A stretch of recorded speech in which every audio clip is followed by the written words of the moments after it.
Welcome to NTV Marketplace with me, most bankable host Brian Aseli. This episode has been brought to you by Cooperative Bank. And this time around, we're meeting an amazing gentleman who so happens to be the managing director of Hunter's Realtime Ltd. And of course, he has a new technology known as SuperTech. Mr. Dixon has this technology that enables them to monitor and control emissions. So if you're out there, how about I tell you the journey with Dixon and Cooperative Bank? Let's meet Dixon.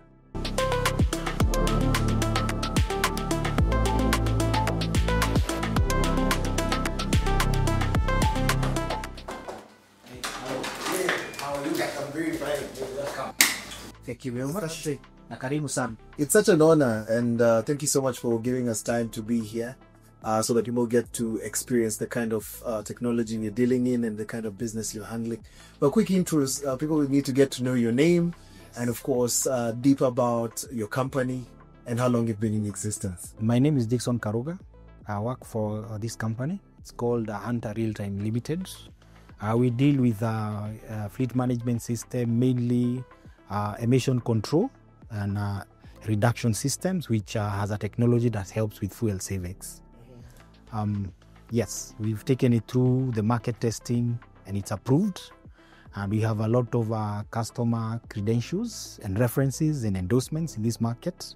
And all the testing bodies in Kenya have been able to test it and approved it. This is such a niche industry. So what do you deal in, day out? What we deal with mostly is marketing the products. Like I've told you, in this country, we have a big concern on our fuel. One is the price is high. So people are crying. They would like to get away. They can either save on the fuel that they're using. Two is conditions of vehicles. Sometimes you find there are technologies that come, but people don't understand. So when you use our gadget in the vehicle, it's able to clean up your vehicle. It's able to cut the emissions and also lead to fuel savings that puts money back to your pocket. See, that way, the populace is happy. When you say the products, I think you need to take us through the product that you're talking about. Yes. And give us the detail of this as well. The product, as you can see, it's called SuperTech. We use it in this market. It's a climate change intervention gadget that was developed primarily for climate change intervention. Its work is to reduce emissions, but it has the beauty aspect of like recycling those emissions. I reduce emissions and lead that to fuel savings. So you see, in a way, its return on investment is very high.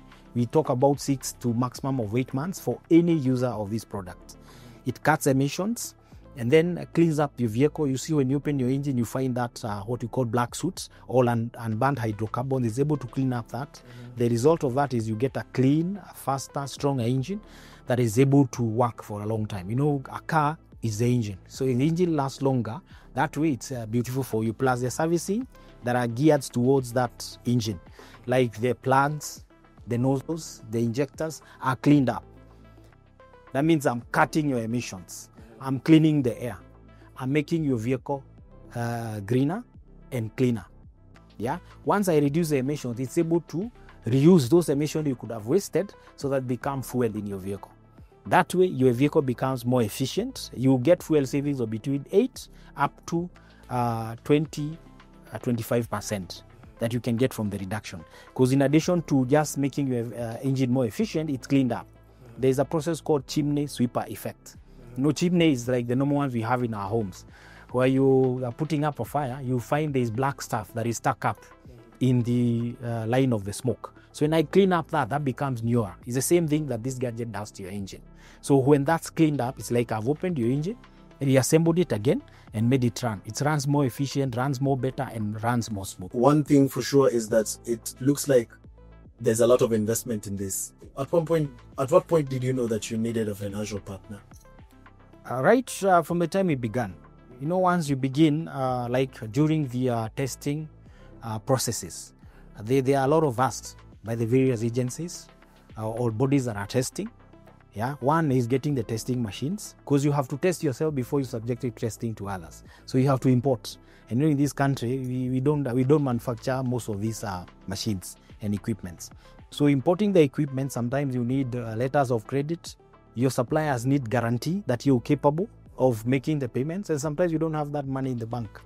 So that's when now banks like Cooperative Bank comes in handy.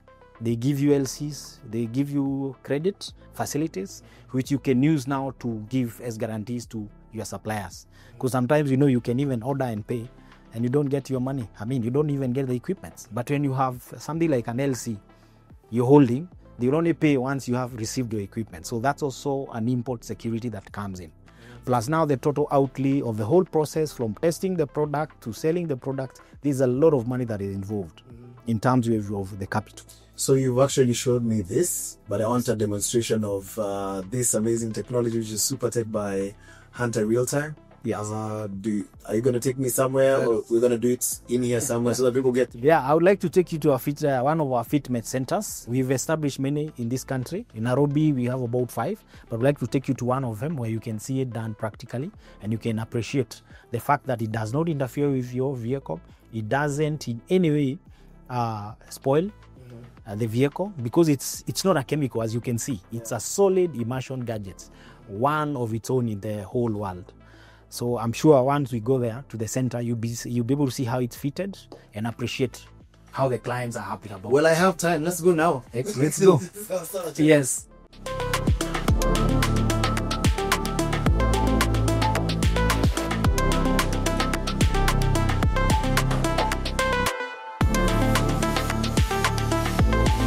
Today is a double masterclass for me, because all the way from the office with Dixon, we're now on ground. He has introduced me to an amazing engineer known as Ali. Yes. I hope you're doing great. Yes, thank you. A little bit of a demonstration here. What kind of technology are we looking at? We're looking at Italian technology that was basically developed to reduce emissions, because we all know what global warming is doing to us. So they introduced what they call Super Tech.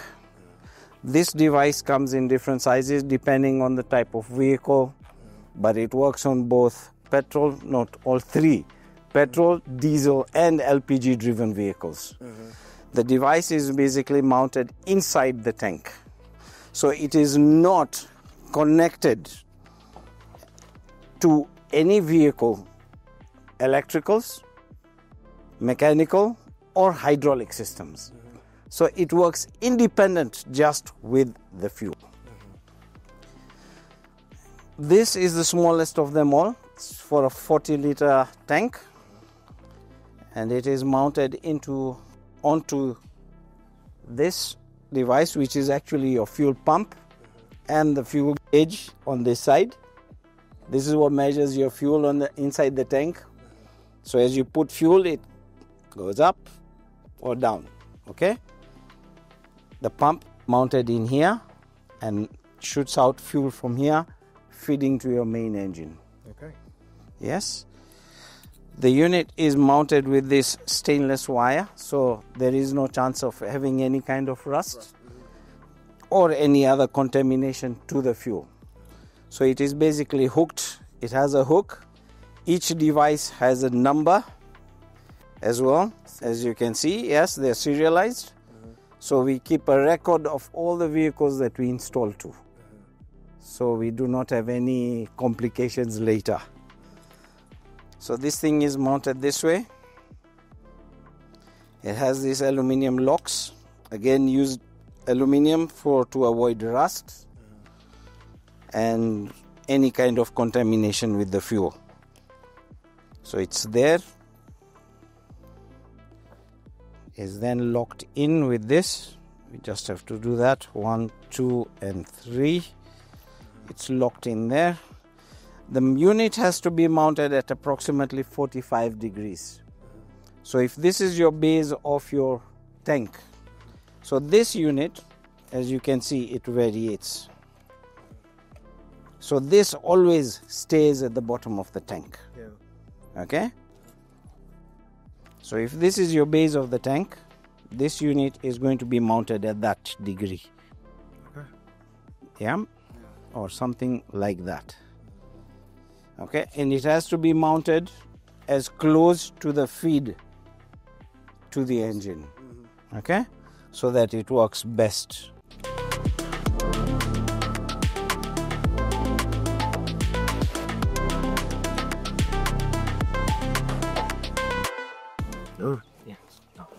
Okay. Yes. So when we mount it into the vehicle, we'll mount it in a manner that it will fall into place. Yeah. Okay. So the unit basically works inside and it only works on your fuel. So it does not interfere with anything or the warranties of your vehicle. Okay. Okay. And the idea of because as I earlier mentioned, it was introduced to reduce emissions. What happened by default was there was saving of fuel and improvement in performance of the vehicle. So your vehicle has better acceleration, less emissions, and the saving of fuel. So there are 3 benefits of this item. All right. Thank you so much for maintenance. Talking to us about it. How do you maintain it, by the way? It's a zero maintenance item. There is no maintenance to it. How long can it one of these last? It will last easily between 8 to 10 years. Yes. And then from there you do a change. Then you change. Yes. So I'm most excited about this kind of technology. And of course, just taking the walk with Dixon and you getting to explain to us makes it easier. Life easier to understand. So thank you so much for creating time to talk to us about this technology. Thank you. Yeah.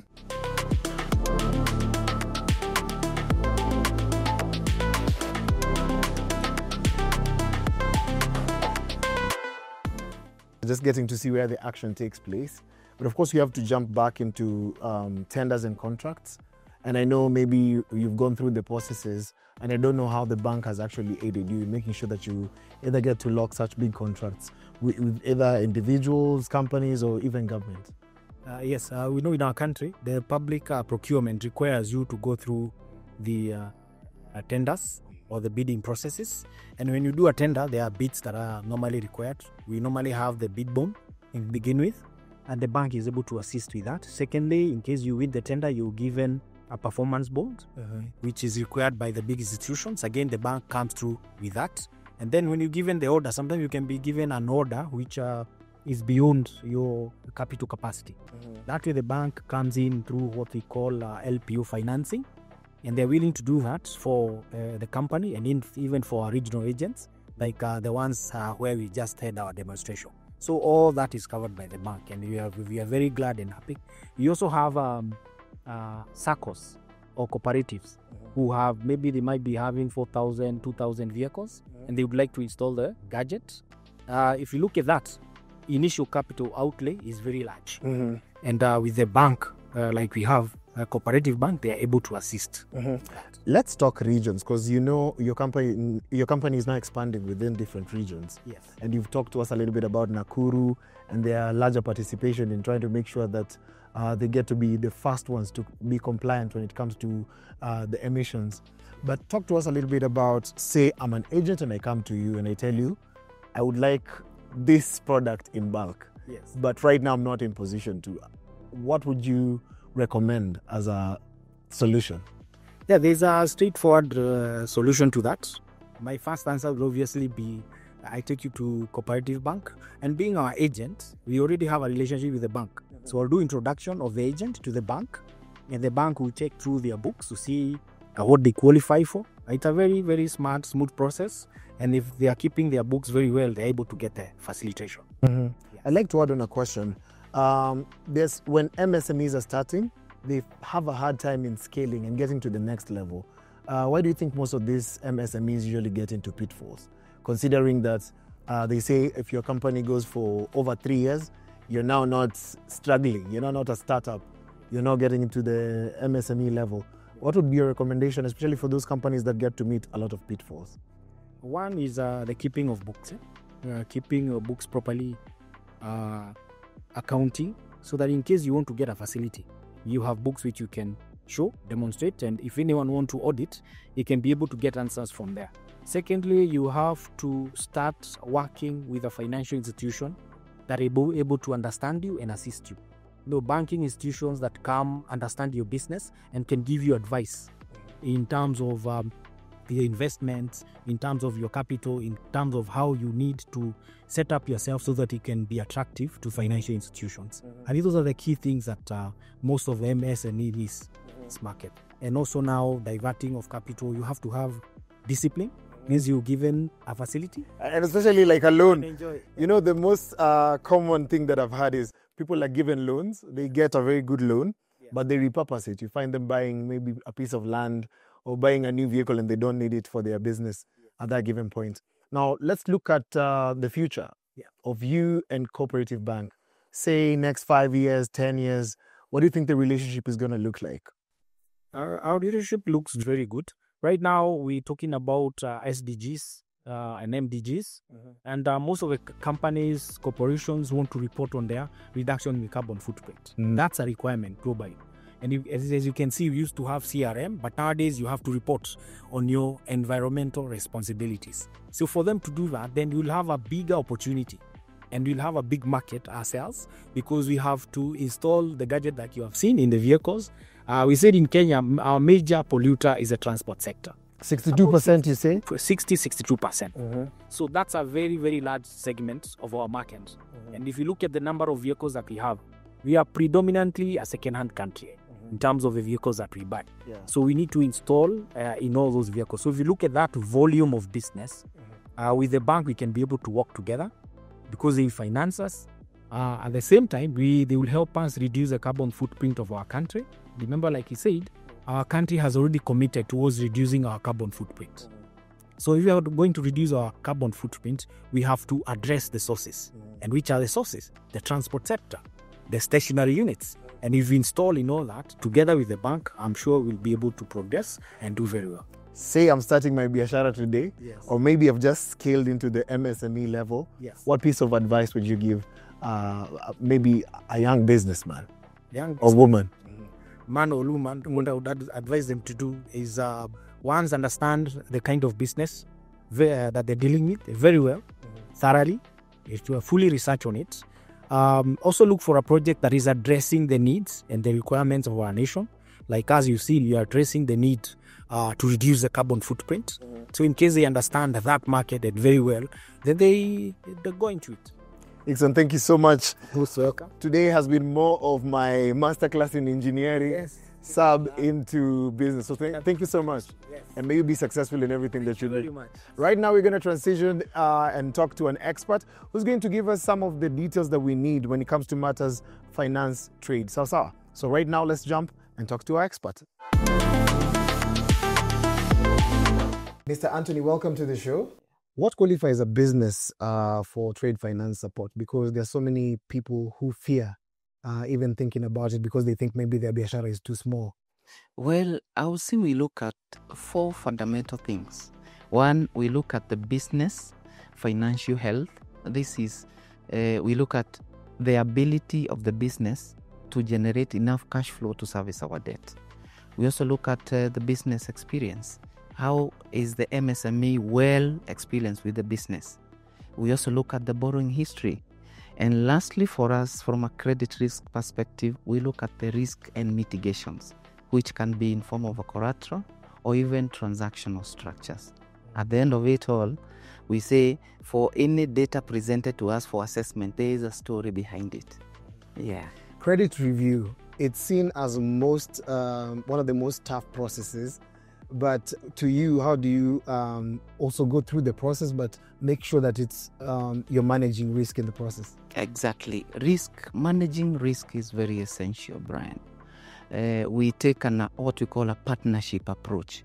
We get to do some few of due diligence. It starts with due diligence, and a due diligence is achieved through a call visit.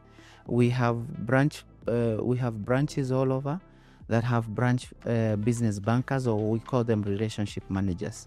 They're able to visit, do some few checks within the business. Then they are also able to now assess what we call a cash conversion cycle. With a cash conversion cycle, then we're able to customize trade solutions once we are able to understand your business model. I like that you shared that. And there's this part where maybe I'm a businessman, Yes. and I'd like to expand or I'd like to grow. How can I increase my chances of getting support from Cooperative Bank? I would say this. Trade finance is very transactional. It's all about understanding the shilling end to end. What is your cash inflow, cash outflow? Who are your off-takers? So one of the things that I encourage is be loyal to your bank. Always ensure that all the transactions are passing through the bank. Number two, engage your bank early. Engage your relationship managers earlier. I always say this: if you see an MSME coming today for financing, they needed the money yesterday.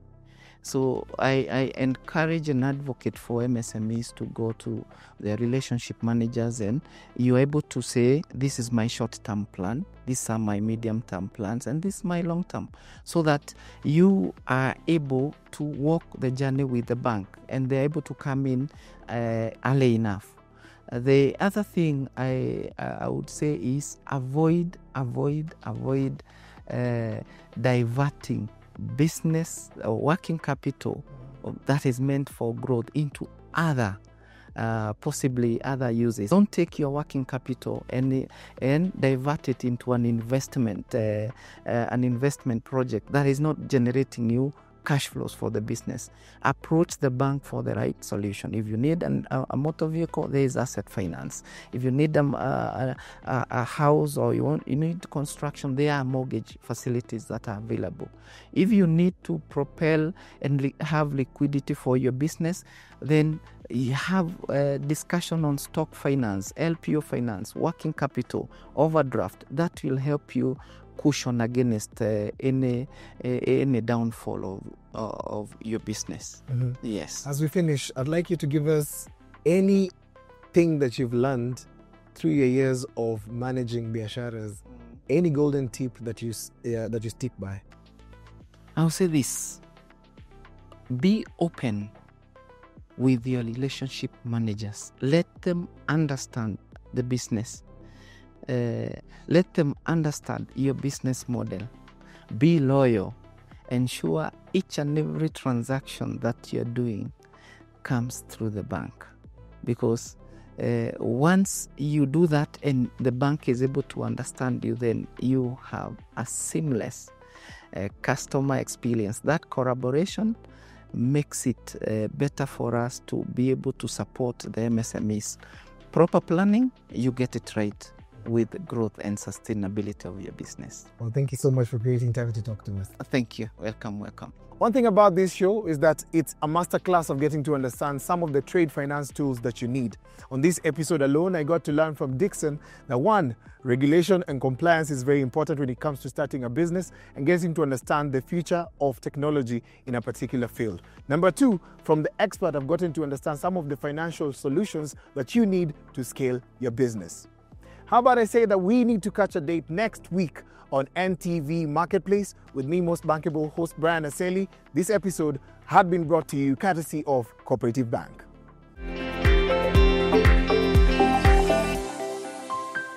To grow your business today, visit any Cooperative Bank branch and ask to speak to a business banker.